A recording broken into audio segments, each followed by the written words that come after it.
talking about my GCash. That is, I sending wrongly from my GCash, guys.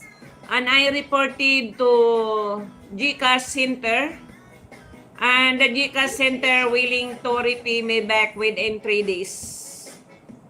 So within 3 days, guys, ibalik ni GCash sa ako if ang tao nga gisendan nako dili niya ibalik ang akong pira, sila na ang GCash bahala sa tao.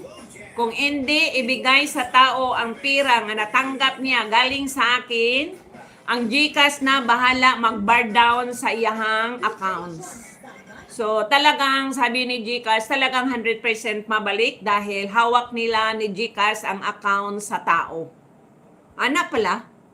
Ganyan pala, guys.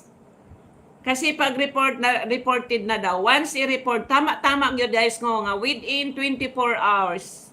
Kapag mangyari, nga pag wrong send di ay kayo, within 24 hours, you have to report it to the GCash. And then the GCash will will accept your complaint. And sila na daw bahala, anak, guys, sa account sa